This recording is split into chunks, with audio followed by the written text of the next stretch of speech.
One of the biggest differences between CrossFit athletes and Olympic lifting athletes is positioning when they approach the bar. I'm going to show you the differences between the two and what you as a CrossFit athlete can do to improve your lifts in the long term.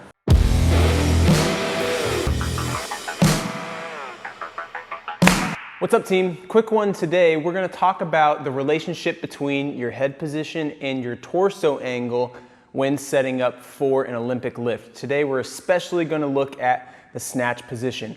A lot of times we see athletes set up in different positions based on their body type, what the length of their femurs are, what the length of their arms are. It differs for everybody, but a common theme that we see in most CrossFit athletes compared to Olympic lifting athletes and those who actually go on to compete in the Olympics is torso angle. A lot of Olympic trained athletes tend to have a much higher torso angle and thus don't need to cock their head back a little bit. That's what she said. To get that viewing angle. The common cue in CrossFit is eyes forward, keep your head up to allow you to move the weight where you want to move it. But the problem is a lot of CrossFit athletes don't have the appropriate mobility through the hips and the torso to keep eyes forward without compromising the system. So let me show you what I'm talking about.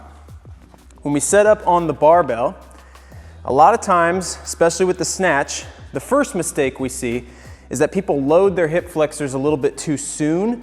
They round the back, find the bar, and then pull themselves into it.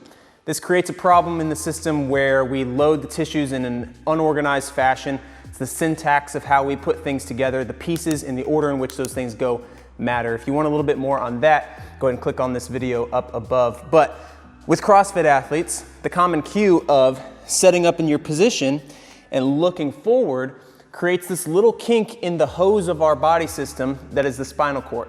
Think of your spinal cord like a hose where water is flowing through. Those are all the connective things that happen to create muscle contractions. If you put a big old kink in that hose, stops the flow of water, shuts down force output and power super fast. So we don't want to do that. We don't want to put ourselves in a position where we're creating that kink in the system.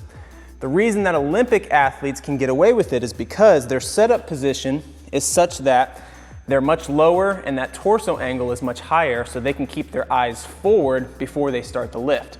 So for CrossFit athletes, my cue for you is not to look forward, but find your appropriate position where your spine angle and your core stays stable, and keep your head in a neutral position before you lift and move yourself all the way through that range of motion. If you're struggling with your lifts, if they feel hard, they feel heavy, and you're getting into that block, try not looking forward, but looking down and keep yourself in a neutral position. I'll catch you guys in the next video.